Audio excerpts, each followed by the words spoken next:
खुदावन मसीह यीशु में मेरे अजीजों, मैं प्रभु यीशु मसीह के जिंदा मुबारक नाम में आप सबको सलाम अर्ज करता हूं। आपका स्वागत करता हूं आज की आराधना में। प्रभु का अनुग्रह आप सब पर हमेशा बना रहे। मैं आप सबके लिए प्रार्थना करता हूं और आपके अलावा मैं सब लोगों के लिए प्रार्थना करता हूं। इस समय जितने लोग दुख में, तकलीफ में, परेशानी में, बीमारी में, रंज में पाए जाते हैं, हमारे हैं, घर के लोग हैं, अपने अजीज हैं, कलीसिया के लोग हैं, हमारे दोस्त अहबाब हैं, आस पड़ोस के लोग हैं, और इसके अलावा बहुत से लोग हैं जिन्हें हम नहीं भी जानते, लेकिन सारी खिलकत खुदा की है। और मैं सबके लिए दुआ करता हूं, खुदा बाप सब पर रहम करे और सबको अपने फजल में हमेशा महफूज रखे। अजीजों, आज के दिन के लिए परमेश्वर का धन्यवाद करते हैं। हमें एक और मौका खुदा ने दिया है इस आत्मिक सहभागिता में शिरकत करने का। और आज जो वचन का हिस्सा है वो नए नियम में यूहन्ना रचित सुसमाचार 4 अध्याय 19 से 26 पद मैं आपके सामने पढ़ता हूं। आप अपनी बाइबल में देखिए। औरत ने उससे कहा, आए खुदावंद, मुझे मालूम होता है कि तू नबी है। हमारे बाप दादा ने इस पहाड़ पर परस्तिश की और तुम कहते हो कि वो जगह जहां परस्तिश करना चाहिए यरूशलेम में है। यीशु ने उससे कहा, आए औरत, मेरी बात का यकीन कर कि वो वक्त आता है कि तुम ना तो इस पहाड़ पर बाप की परस्तिश करोगे और ना यरूशलेम में। तुम जिसे नहीं जानते उसकी परस्तिश करते हो, हम जिसे जानते हैं उसकी परस्तिश करते हैं, क्योंकि नजात यहूदियों में से है। मगर वो वक्त आता है, बल्कि अब ही है, कि सच्चे परस्तार बाप की परस्तिश रूह और सच्चाई से करेंगे, क्योंकि बाप अपने लिए ऐसे ही परस्तार ढूंढता है। खुदा रूह है और जरूर है कि उसके परस्तार रूह और सच्चाई से परस्तिश करें। औरत ने उससे कहा, मैं जानती हूं कि मसीह जो ख्रिस्तुस कहलाता है आने वाला है। जब वो आएगा तो हमें सब बातें बता देगा।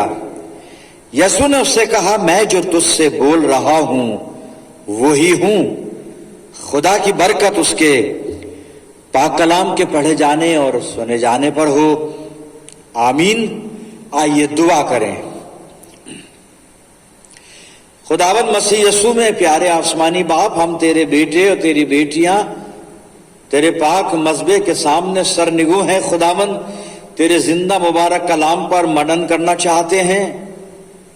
पिता परमेश्वर, हम सबको पवित्र आत्मा का मसा दे कि हम तेरे कलाम को अपनी जिंदगियों में जज्ब करें, इसको अपने जीवन में उतरने दें, दिल में बसने दें, अपनी जिंदगियों में इसको बसने दें। प्यारे खुदावंद, कि ये बस जाए हमारे जीवन में, पेवस्त हो जाए हमारी रग रग में, और हम इस वचन को सुनकर इस पर चलने वाले भी हों। परमपिता परमेश्वर, जब तक हम तेरी संगति में हैं, तेरे और हमारे बीच में कोई तीसरा आने ना पाए। अपने पाक फरिश्तों की सेना का बाड़ा हमारे चारों तरफ तैनात करना, बांधना, कि प्रभु शैतान हमें किसी भी तरह से तेरी संगति से जुदा ना करे। प्रभु जी, जब वचन रूपी बीज हमारे दिल की जमीन पर गिरे, हमारी जिंदगियों में जड़ पकड़े और बहुत सा फल लाए, और हम तुझसे बहुत सी रूहानी बरकत हासिल करने वाले हों। खुदावन, अपनी जिंदगियों को तेरे इख्तियार में देते हैं और ये दुआ तेरे प्यारे इकलौते बेटे, अपने निजात देने वाले खुदावन यीशु मसीह के जिंदा और मुबारक नाम के वसीले से मांगते हैं। सुन और कबूल कर ले। आमीन। एक बार फिर परमेश्वर का धन्यवाद करते हैं सच्ची संगति के लिए। अजीजों, आज जो कलाम का हिस्सा भी मैंने आपके सामने पढ़ा, the gospel according saint John chapter 4 and verses 19 to 26, यूहन्ना रचित सुसमाचार 4 19 से 26, मुकद्दस यूहन्ना रसूल की इंजील और 4 बाब 19 से 26 आयत। यहां पर खुदावन मसीह यीशु यहूदिया से गलील की तरफ रवाना हुआ है अपने शागिर्दों के साथ और सामरिया से आधा मील क़िब्ल पहले सुखार नामक नगर पर याकूब के कुएं पर खुदावंद मसीह यीशु तशरीफ फरमा है और शागिर्द इस वक्त खाना लेने के लिए गए, खाने का इंतजाम करने के लिए गए हुए हैं। खुदावंद मसीह यीशु वहां पर अकेला है और यहाँ पे यूहन्ना लिख रहा है उस घटना को कि एक महिला, एक सामरी औरत वहां पर पानी भरने आई है और खुदावंद मसीह यीशु से उसकी बातचीत हुई है। मैं थोड़ा सा उसका अभी खुलासा यहां नहीं करूंगा, जो काम की बात है वो मैं आपको बताऊंगा। और जब खुदावंद मसीह यीशु ने इस वार्तालाप में उस औरत को बताया कि तू इस कुएं पर पानी भरने आई है, लेकिन अगर तू ये जानती कि जो तुझसे बात कर रहा है वो कौन है तो तू उससे पानी मांगती और तुझे जीवन का जल देता, वगैरह वगैरह, ये सारी बातें हुई। वो औरत ने कहा वो पानी प्रभु मुझे दे के, ना मैं प्यासी हूं ना इस कुएं पर आऊं। तो खुदावंद मसीह ने उससे कहा जा अपने शौहर को बुला कर ला। उस औरत ने कहा कि मैं बेशौहर हूं, मेरा शौहर नहीं है, पति नहीं है। खुदावंद मसीह सुनने का तू बिल्कुल सच कह रही है, तूने बिल्कुल ठीक कहा, क्योंकि तू 5 पति कर चुकी है और जो छठा तेरे साथ है वो भी तेरा पति नहीं है, तो तूने ठीक कहा कि तू बेशौहर है, तेरा पति नहीं है। और जब ये एक बड़ी रहस्य वाली बात, बड़ी एक कॉन्फिडेंशियल बात जब खुदावंद मसीह यीशु ने इस सामरी औरत को बताई है, तो औरत कहती है कि प्रभु ऐसा लगता है, खुदावंद ऐसा लगता है कि तू नबी है, तू नबी है। और उसको नबी समझकर एक आत्मिक विषय को वो लेकर चली है औरत। और वहां पर उस औरत ने उससे 20 पद में अपना एक कंफ्यूजन सामने रखा है। औरत कंफ्यूज है और किस लिए कंफ्यूज है, मैं 20 यूहन्ना 4:20 पढ़ता हूं। यहां पे लिखा है, औरत कहती है हमारे बाप दादा ने इस पहाड़ पर परस्तिश की। सामने गिराजीम पर्वत था, वो कहते कि यहां पर परस्तिश की गिराजीम पर्वत पर। हमारे बाप दादा ने इस पहाड़ पर परस्तिश की और तुम कहते हो, यानी यीशु मसीह से वो कह रही है, यानी यहूदी कहते हैं, तुम कहते हो कि वो जगह जहां पर परस्तिश करना चाहिए यरूशलेम में है। औरत कंफ्यूज है कि हम तो यहां पर परस्तिश करते हैं, हमारे बाप दादा ने यहां परस्तिश की, तुम यहूदी लोग कहते हो कि यरूशलेम में परस्तिश करना चाहिए।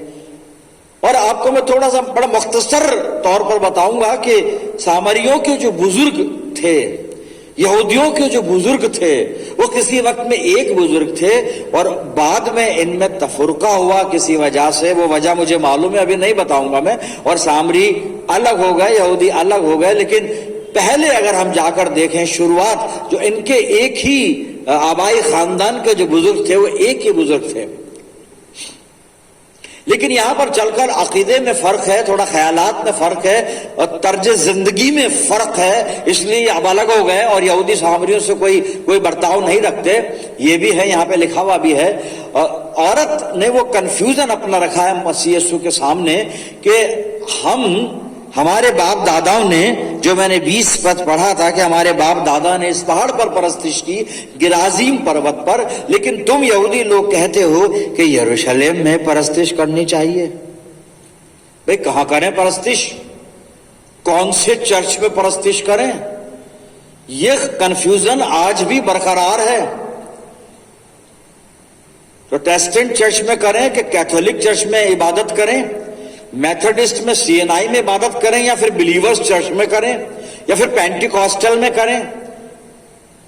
हर एक चर्च वाला ये कह रहा है कि निजात हमारी यहां है। ये कंफ्यूजन है, इसीलिए बहुत सारे डिनोमिनेशन हमारे यहां पाए जाते हैं उसी कंफ्यूजन को लेके। और हर एक ये कह रहा है कि बस मेरे पास ही है नजात। और नजात, ये गलत फहमी है, नजात हमारे पास नहीं है, नजात खुदावंद मसीह यीशु के पास है। लेकिन हम अपनी में लगे हुए हैं। तो वही चीज वहां पर थी। औरत कहती है हमारे बाप दादा ने गिराजीम पर इबादत की, इस पर्वत पर, इस पहाड़ पर इबादत की, और तुम यहूदी लोग कहते हो यरूशलेम में इबादत करनी चाहिए। भाई कहां पर करनी चाहिए, कुछ तो पता चले कि सही जगह इबादत की कौन सी है, कहां पर हम इबादत करें, किधर इबादत करें। मेथोडिस्ट चर्च में जाकर नजात मिलेगी या फिर पेंटिकॉस्टल चर्च में जाकर नजात मिलेगी, या फिर एसडीए में जाकर नजात मिलेगी, या फिर बिलीवर्स असेंबली में जाकर नजात मिलेगी? कहां मिलेगी? लोग, आधे लोग तो कंफ्यूज है, इसलिए वो चर्च में आते हुए घबराते हैं कि भाई कहां जाएं, किधर जाएं। यही कंफ्यूजन यहां बरकरार है। तब इस कंफ्यूजन को दूर करते हुए खुदावंद मसीह यीशु ने 21 आयत में, यूहन्ना 4:21 में जवाब दिया। इस महिला को, इस औरत को कहा, 21 पद पढ़ता हूं, यीशु ने उससे कहा, आए औरत, मेरी बात का यकीन कर कि वो वक्त आता है कि तुम ना तो इस पहाड़ पर बाप की इबादत करोगे, बाप की परस्तिश करोगे, और ना यरूशलेम में। फिर परस्तिश कहां करेंगे खुदावंद मसीह यीशु? क्या परस्तिश नहीं करेंगे? तेरे लोग नहीं करेंगे, बिल्कुल।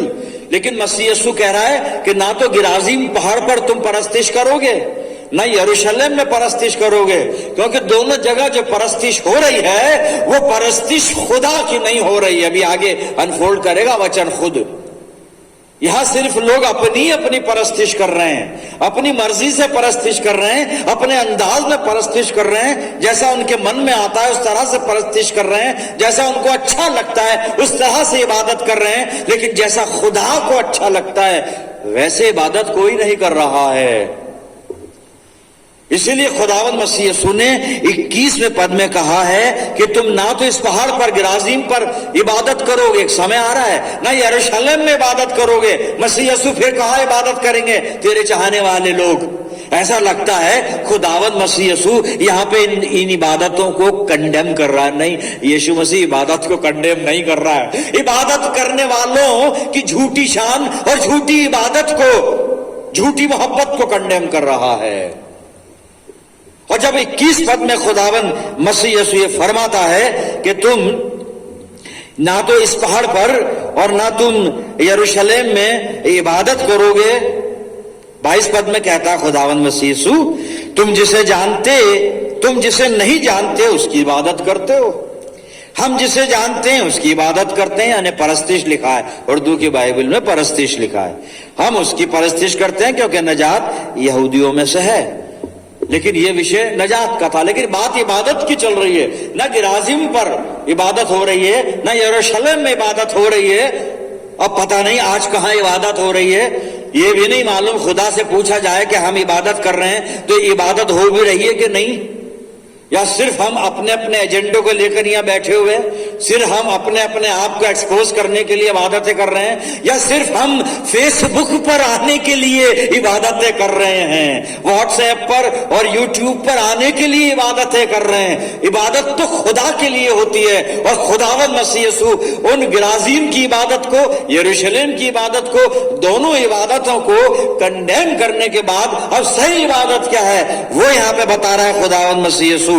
मेरे अजीजों, यूहन्ना 4:23 और 24 पद सुनिएगा। इबादत कौन सी इबादत? मसीह यीशु जिस इबादत के लिए मुझे और आपको कहता है, कौन सी इबादत? सुनिएगा यूहन्ना 4:23 और 24।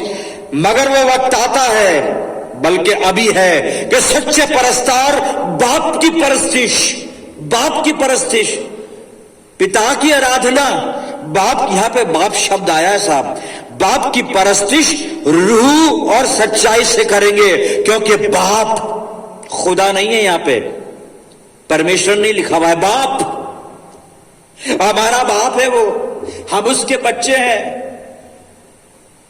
मसीह यीशु अनफोल्ड कर रहा है इस बात को, हमारे कॉन्सेप्ट को क्लियर कर रहा है कि लोग खुदा की इबादत करते हैं, हम खुदा की नहीं, बाप की, अपने आत्मिक बाप की, रूहानी बाप की। जी हां, खुदा भी है वो, हाजी साहब खुदा है, वो दुनिया की नजर में खुदा है, लोग उसे खुदा कह रहे हैं, लेकिन उसने हमें खुदा से ज्यादा प्यार किया है। खुदा तो सबका खुदा है, पर मुझे और आपको उसने बेटा और बेटी का दर्जा दिया है, बेटे और बेटी का दर्जा दिया है। वो हमारा बाप है, खुदा तो है ही, बाप है वो। खुदा तो उसका नाम है, टाइटल है, बाप रिश्ता है, रिलेशन। हम किसी के टाइटल या नाम की इबादत नहीं, हम तो रिलेशन की इबादत यानी पिता की इबादत करते हैं। लेकिन वो इबादत कैसे हो, यहां पर 23 आयत से दोबारा पढ़ना चाहूंगा। मगर वो वक्त आता है, बल्कि अभी है, सच्चे परस्तार बाप की परस्तिश रूह और सच्चाई से करेंगे, क्योंकि बाप अपने लिए ऐसे ही परस्तार ढूंढता है। 24 पद में कहता है, खुदा रूह है, परमेश्वर आत्मा है, खुदा रूह है, और जरूर है कि उसके परस्तार रूह और सच्चाई से परस्तिश करें। मेरे अजीजों, मेरी और आपकी इबादत कैसी इबादत है? मेरी और आपकी परस्तिश कैसी परस्तिश है? मैं अपने मुंह का इस्तेमाल सरमन के लिए कर रहा हूं, जबान का इस्तेमाल बोलने के लिए कर रहा हूं, मेरे पास एक अच्छी वैक्यूबुलरी है, उन शब्दों का इस्तेमाल बोलने के लिए कर रहा हूं। अमूमन मैं उर्दू जबान में, दुनिया की शीरीन जबान है उर्दू, सबसे मीठी जबान है उर्दू, उर्दू में सरमन में देता हूं, लोग पसंद भी करते हैं। प्रॉपर ड्रेस पहनकर सरमन देता हूं, प्रॉपर स्थान पर सरमन देता हूं, प्रॉपर जगह खड़े होकर दुआ करता हूं, सब कुछ करता हूं, लेकिन खुदा कह रहा है मैं रूह हूं, और मुझसे मिलो तो रूह के साथ मिलो, मुझसे मिलो तो सच्चाई से मिलो, मेरे पास आओ तो रूह में होकर आओ, जिस्मानी परफॉर्मेंस के साथ नहीं, दुनियावी परफॉर्मेंस के साथ नहीं, अपने आप को फेसबुक यूट्यूब पे दिखाने के लिए नहीं, सिर्फ रूह की गहराई से और सच्चाई से मेरे पास आओ। मैं ऐसे परस्तार, ऐसे आराधक अपने लिए ढूंढता हूं। मेरे अजीजों, हम कौन से आराधकों की कैटेगरी में आते हैं? हम उसकी परस्तिश यानी उसकी इबादत, उसकी आराधना रूह और सच्चाई से करते हैं, या सिर्फ अपनी इच्छा से, जैसे हम चाहते हैं, लोगों को खुश करने के लिए, लोगों को अट्रैक्ट करने के लिए वैसे करते हैं? हमारी इबादत कौन सी इबादत है प्रियजनों? खुदा रूह है, और जरूर है कि उसकी इबादत रूह से और सच्चाई से की जाए, रूह से और सच्चाई से की जाए। बड़ी चीजें, बड़ी सारी चीजें चलती हैं हमारी इबादतों में, बहुत छोटी छोटी बातें खुदा देखता है, लोग नहीं देखते। परमेश्वर जानता है, खुदा जानता है इबादत कैसी हो रही है, इबादत किस नियत से हो रही है, परमेश्वर को मालूम है। बहुत सारे हमारे पास रास्ते होते हैं अपने आप को दिखाने के, अपने आप को जाहिर करने के, अपने आप को एक्सपोज करने के, और कई बार हम खुदा के नाम का इस्तेमाल करते हैं अपनी मर्जी और अपना स्वार्थ पूरा करने के लिए। कई बार हम इबादतों का सहारा लेते हैं अपने आप को एक्सपोज करने के लिए, या अपने कई मतलब और पूरे करने के लिए प्रियजनों। लेकिन ऐसी इबादतें खुदा तक नहीं पहुंचती। बेशक फेसबुक के जरिए दुनिया के लोगों तक तो पहुंच जाएंगी, यूट्यूब के जरिए लोगों तक पहुंच जाएंगी, आपके 1000 सब्सक्राइबर हो जाएंगे, लेकिन खुदा तक नहीं पहुंचेगी। खुदा की इबादत तो रूह और सच्चाई से होती है प्रियजनों। क्यों? क्योंकि वो बाप है, पिता है, रिलेशन पिता का है, रिलेशन बंदे और खुदा का नहीं है, उससे आगे जा चुका है। शुरुआत तो बंदे और खुदा से हुई थी, लेकिन अब इसके अंदर इजाफा हुआ है। अब ना बंदा बंदा है, ना खुदा खुदा है, खुदा बाप है, और बंदे जो हैं बेटे और बेटियां हैं। खुदावंद मसीह यीशु की मार्फत, मसीह यीशु के द्वारा हम उसके पुत्र और पुत्रियां। यूहन्ना 1:12, जितनों ने प्रभु यीशु मसीह को ग्रहण किया, जितनों ने उसे कबूल किया, उसने उन्हें खुदा के फर्जंद होने का हक बख्शा है। खुदा दाऊद से बात कर रहा है। दूसरा शमूएल 7 अध्याय और 12 से 14 पद में आपके सामने पढ़ूंगा। खुदा दाऊद से बात कर रहा है, और क्या बात हो रही है? खुदा फरमाता है दाऊद को, जब तेरी आयु पूरी हो जाएगी और तू अपने पुरखाओं के संग सो जाएगा, तब मैं तेरे निज वंश को तेरे पीछे खड़ा करके उसके राज्य को स्थिर करूंगा। मेरे नाम का घर वही बनाएगा, वही बनवाएगा, और मैं उसकी राजगद्दी को सदैव स्थिर रखूंगा। मैं उसका पिता ठहरूंगा और वो मेरा पुत्र ठहरेगा। यदि वो अधर्म करे तो मैं उसे मनुष्यों के योग्य दंड से और आदमियों के योग्य मार से ताड़ना दूंगा।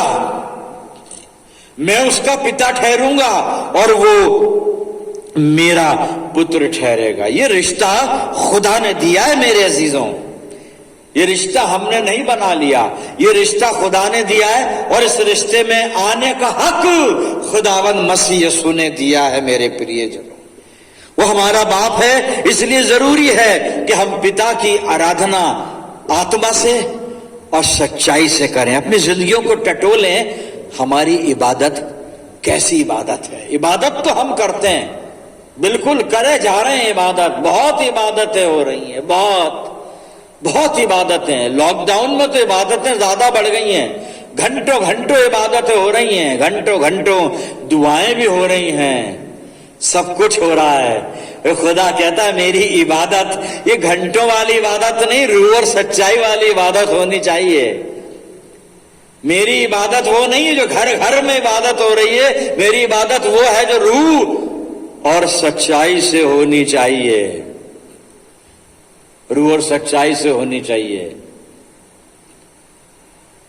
मेरे प्रियजनों, कौन सी इबादतें हम इन दिनों में कर रहे हैं और इन इबादतों में कौन सी दुआएं हम इन दिनों में कर रहे हैं? क्योंकि परमेश्वर के पैलोठे ने इबादत रूह और सच्चाई से नहीं की। इस्राएलियों ने खुदा की इबादत रूह और सच्चाई से नहीं की। ये फतवा कलाम ने दे दिया। मैं आपके सामने मरकुस रची सुसमाचार 7 अध्याय 6 और 6 से 9 पद पढ़ रहा हूं, सुनिएगा खुदावंद मसीह यीशु क्या फरमाता है। उसने उनसे कहा, यशायाह ने तुम कपटियों के विषय में बहुत ठीक भविष्यवाणी की, जैसा लिखा है, ये लोग होठों से तो मेरा आदर करते हैं पर उनका मन मुझसे दूर रहता है। ये व्यर्थ मेरी उपासना करते हैं, ये व्यर्थ मेरी उपासना करते हैं। सुन लीजिए इस लाइन को, ये व्यर्थ मेरी उपासना करते हैं। उपासना में सब कुछ करते हैं, उपासना में दुआ करते हैं, उपासना में प्रेज एंड वर्शिप करते हैं, उपासना में संदेश देते हैं, सरमन देते हैं, उपासना में पवित्र शास्त्र पढ़ते हैं, उपासना में उठते बैठते हैं, घुटने टेकते, सब कुछ करते हैं, लेकिन इनकी उपासना आत्मा और सच्चाई से नहीं है, रूह और सच्चाई से नहीं है। इनकी इबादतों में सब कुछ है, रूह और सच्चाई नहीं है। जो मुझे चाहिए वो नहीं है। जी हाँ, जहां से मैंने छोड़ा था 7 पद फिर पढ़ता हूं। ये व्यर्थ मेरी उपासना करते हैं क्योंकि मनुष्यों की आज्ञाओं को धर्मोपदेश करके सिखाते हैं, क्योंकि तुम परमेश्वर की आज्ञा को टालकर मनुष्यों की रीतियों को मानते हो। उसने उनसे कहा, तुम अपनी परंपराओं को मानने के लिए परमेश्वर की आज्ञा कैसी अच्छी तरह टाल देते हो। बड़े बहाने बनाकर बड़ी सफाई से टाल देते हैं। ये इबादतें खुदा जो है अजीजों कबूल नहीं करता, खुदा कबूल नहीं करता। और मैं लोगों की बात नहीं कर रहा हूं, बल्कि मलाकी 1:6 में आप बाद में पढ़िएगा, वहां पे परमेश्वर कहता है कि याजकों ने भी मेरे साथ बदसलूकी की है। याजक भी सिंसियर नहीं रहे आराधना करने में, याजकों ने भी रूह और सच्चाई से इबादत नहीं की और सब चीज की, सब कुछ किया याजकों ने भी। बड़े बड़े सरमन बोले, बड़ी तैयारी के साथ बोले, इंटरनेट से नेट से माल लिया, नेट से चीजें ली, इधर से ली, किताबों से उधर से, इधर से उधर से, ये सब कुछ किया भाई, पर इबादत में रूह नहीं आई, सच्चाई नहीं आई। और खुदा कहता है ऐसी इबादत जो रूह और सच्चाई के बगैर की जाए, मैं उसको एक्सेप्ट नहीं करता। दुनिया करे तो करे, मैं उसको एक्सेप्ट नहीं करता। मेरे अजीजों, हम सचेत रहें, सावधान हो जाएं। हमारी इबादत रूह और सच्चाई से होनी चाहिए। 2 चीजें, रूह, भाई रूह क्यों? क्योंकि खुदा रूह है।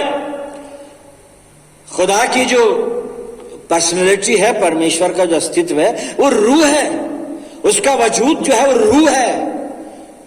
और रूह से मिलने के लिए हमें रूहानी बनना पड़ेगा, रूह में आना पड़ेगा। इसलिए, और मेरे अजीजों, खुदा रूह है। सुनिए, रूह जो है वो सीमित नहीं होती, महदूद नहीं होती रूह। रूह को हम एक लिमिट में नहीं रख सकते, रूह को हम एक जगह में कैद नहीं कर सकते। रूह सीमित नहीं होती, महदूद नहीं होती। खुदा महदूद नहीं है, खुदा लिमिट में नहीं रहता, क्योंकि रूह है।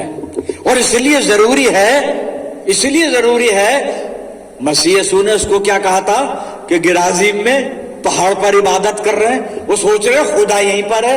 यहूदी यरूशलेम में इबादत कर रहे हैं, सोच रहे हैं खुदा बस यहीं पर है। हम चर्च में इबादत कर रहे हैं, बाहर जाके दूसरे काम कर रहे हैं, सोच रहे हैं चर्च में तो खुदा है और बाहर खुदा है ही नहीं, सारे गुनाह बाहर कर लो, चर्च में सफेद कपड़े पहनकर इबादतें कर लो आंख बंद करके।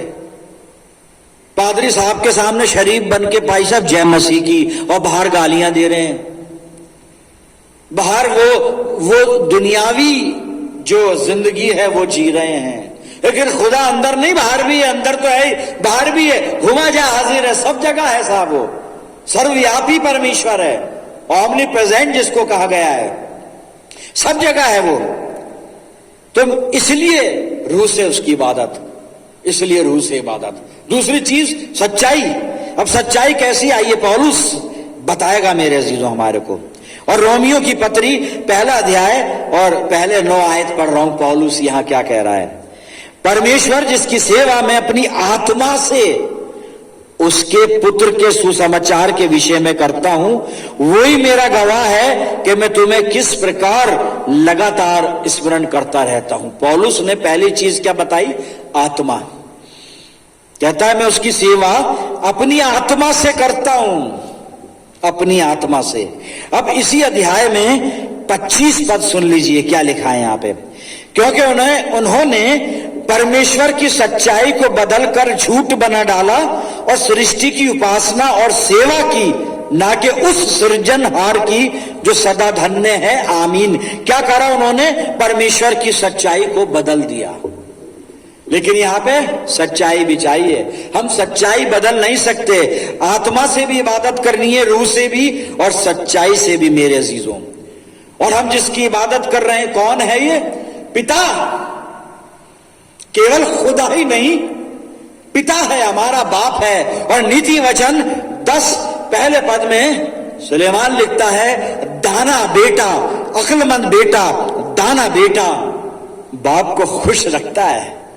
अक्लमंद बेटा जो है, बुद्धिमान पुत्र जो है, वो पिता को प्रसन्न रखता है। दाना बेटा बाप को खुश रखता है। आज मैं अपनी जिंदगी को जांचूं, टटोलूं, क्या मैं अपने बाप को खुश रखता हूं?